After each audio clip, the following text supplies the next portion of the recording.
Welcome to This Explainer. Today, we're diving into something that impacts literally millions of lives. And frankly, it's a high-stakes story of survival. We are mapping out the great escape from living paycheck to paycheck.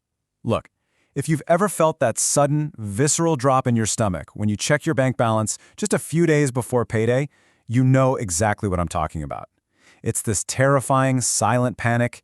It's the cold sweat that breaks out while you're standing in the grocery store checkout line, staring at the total on the register, just praying your debit card doesn't get declined in front of a whole line of impatient people.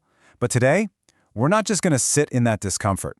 We are laying out a concrete 10-step roadmap to finally break out of it. Okay, picture this scenario. It's the end of the month. The rent is due on the 1st. Out of nowhere, a medical bill drops into your mailbox, and your car starts making this strange, expensive-sounding noise on your commute. The pocket is absolutely empty. And you know, it's not just a lack of dollars. It's this heavy, crushing weight on your chest. It's a psychological trap that feels specifically designed to keep you pinned down.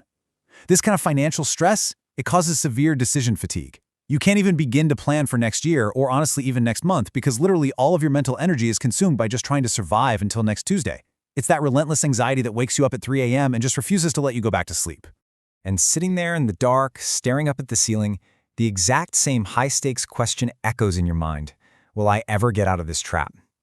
It really feels like the walls are slowly closing in on you, doesn't it? If that question has ever crossed your mind, I need you to lean in and listen incredibly closely to what comes next. Because the answer is yes, but the door out of this trap is incredibly heavy. It takes massive force to push it open, and you need a very specific, fiercely guarded blueprint to unlock it.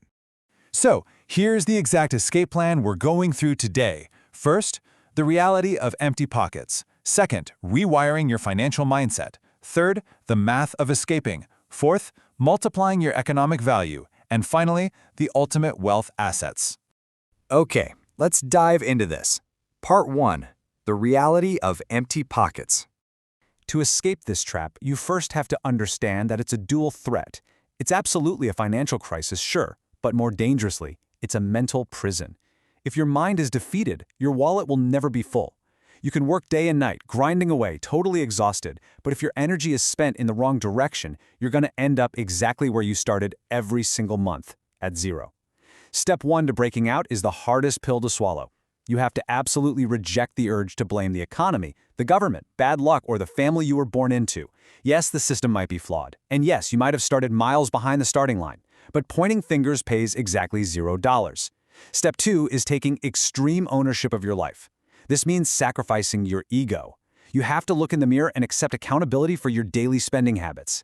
You have to say, where I am today is my responsibility. It's a bitter truth for sure, but that truth gives you immense power. Because if you are responsible for the mess, you are also the only one with the power to clean it up. Which brings us to part 2, rewiring your financial mindset. And this brilliantly illustrates the climax of the internal battle. We have to rewire the way you think about money. Because the massive gap between those who stay trapped and those who escape isn't just a difference in income. It's fundamentally a difference in psychology. It all comes down to a vital psychological pivot.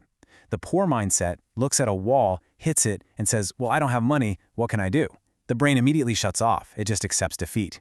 But the rich mindset, it looks at the exact same empty bank account and asks, okay, I don't have money right now, so how can I earn it? How can I afford it? That subtle shift from a statement of defeat to a question of possibility literally forces your brain to go to work. It starts looking for solutions, seeking out side jobs, and finding creative angles to generate cash. That one psychological pivot changes your entire destiny. All right, part 3, the math of escaping. We're shifting gears now from the emotional side directly into tactical execution. Because once your mindset is right, the rest is just numbers, discipline, and execution. Step 4 is the golden rule of wealth building, and it is entirely non-negotiable, 10%. You must religiously save a minimum of 10% of everything you earn. Honestly, I don't care if you bring home $1,000 a week or $100 a week. If it's $100, maybe from a cash tip, you take $10 and hide it from yourself.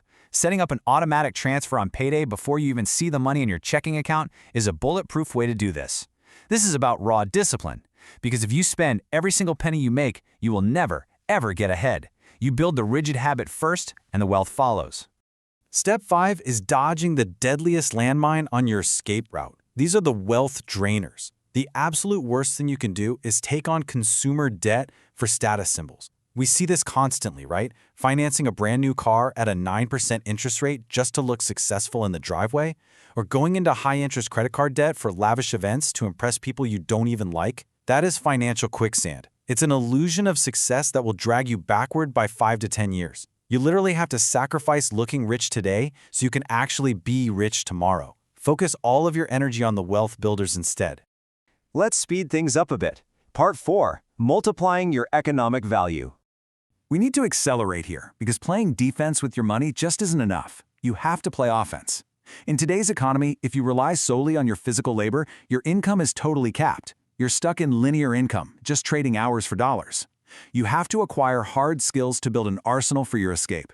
Step 6 is realizing that the smartphone in your pocket isn't just a toy for scrolling through entertainment for 3 hours a day. It's a highly potent wealth generation tool. Use it to learn high-income, scalable skills like video editing, digital marketing, or managing online businesses. When you master a modern skill, you stop trading your time for pennies. You start multiplying your value in the marketplace, and the more value you provide, the more the market pays you. Let's move to and see how this builds over time with Step 7, because relying on a single paycheck is like walking a tightrope without a net. You need a timeline, but you've got to brace yourself for the emotional toll of the hustle phase.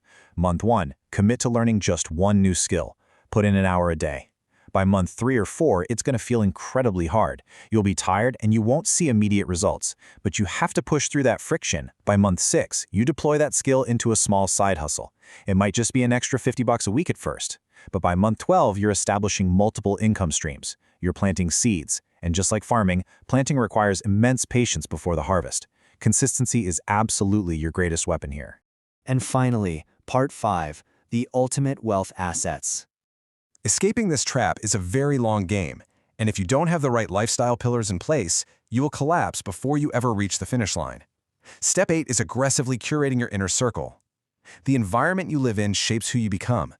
If you surround yourself with the negative circle, people who constantly complain, who say it's impossible or pull you down like crabs in a bucket, you're going to stay at the bottom.